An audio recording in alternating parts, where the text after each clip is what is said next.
I'm Billy Josh Castillo. So, I'm gonna answer the questions. Do I look like me? And can I be more like me? So, ang gagawin ko po, magtatagalog lang ako. Kasi, that way, magiging normal ang aking pagkilos.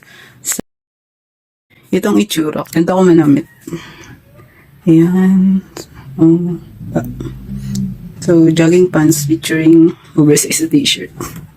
So, magbablog tayo sa baba. Tatanungin ko sila if I do look like me.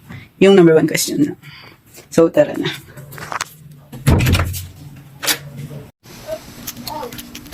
Hey, tanong ako. Ano? Do you look like me? Do, ikaw? Kung mukha ba akong ako? Okay. Sige. Oo naman, sa tingin ko. Kasi sa tingin ko, na-express mo naman yung sarili mo sa pananamit mo, sa hairstyle mo, at tingin ko naman comfortable ka sa sarili mo. So, tingin ko, you look like you. Yun lang? Sige, thank you. Baba naman. Ready? Do you look like me? Ha? Mukha ba akong ako? Kamukha mo. Bakit? Ikaw, Ha? ikaw. Sige. Bait itong batang to. Tita yan, do you look like me? Oo, yeah. You look like yourself naman. Pero kamukha ka din ng tatay mo. Why? Oh, magkamukha kayo na feature ng mukha, ng pangangatawan. Yeah. Thank That's you. all. Lola, do you look like me? Yes, Why? because you are Handsome. handsome. Uy, joke yun. You are confident. Bakit ako mukhang sarili ko? You are intelligent, smart. Thank you. Tita Miche. Do I look like me? Di ba po sagot mo kaya na? Di ba? Uy, ano, ano? You're not. Takot kayo sa camera. You're not.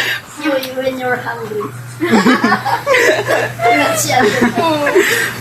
So, natapos na yung parang mini vlog na ginawa ko. So, tinanong ko sila kung mukha ba akong ako? Do I look like me? Doon sa question sa number 1. So, nung una, nalito din sila. Kung, para sa inyo to, mahirap din naman kasi sagutin kung ako, mukhang ako. Syempre naman, di ba? Mukhang ako dapat agad kasi, para sa akin wala naman akong binago sa sarili ko. The way I dress, the way I talk. Kung paano ako manamit, syempre, ganito ako magsalita, normal. Sa kanila, tulad ng ginawa kong vlog. Para may express ko dito sa video na to kung paano ako kumilos ng normal. Hindi lang dahil may video, hindi dahil, yun nga. Ngayon, as sa nakikita nyo, ganito kumilos. And, dun sa base sa question sa number 1, palagay ko, ako na talaga to kasi, yun nga, wala akong binago. Yung tsura ko, wala naman akong okay, ganun ba? Kasi palagay ko may mga standards lang ang ibang tao na dahil gusto nilang ma-achieve yung gusto ng society, mga standards and norms. Yun. Question number 2, can I be more me? So, palagay ko po, pwede pa. Sa physical appearance, hindi naman po. Sa confidence na lang need ko. Meron naman po, hindi lang gano'n kataas. And acceptance, okay rin. Accept ko na may sarili ko. Siguro kung may mababago pa, siguro nung paglipat ko dito sa Lucena. Kasi may mga salita ako sa pananalita na iniba para makabagay dito sa Lucena. Kasi palagi ko baka hindi na maintindihan yung mga salitang taga-Katanawan or may iban sila sa punto ko.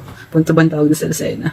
Yun lang naman. And siguro sa can I be more me? Siguro sa interest, magbabago. Depende sa mga tao na kakasalamuha.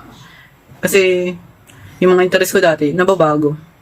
Kasi, paano ba to? Like sa basketball, di naman ako mahilig mag-basketball masyado. Now lang, kasi nasisihan din naman ako. Nilalaro ng tropa ko, ganun.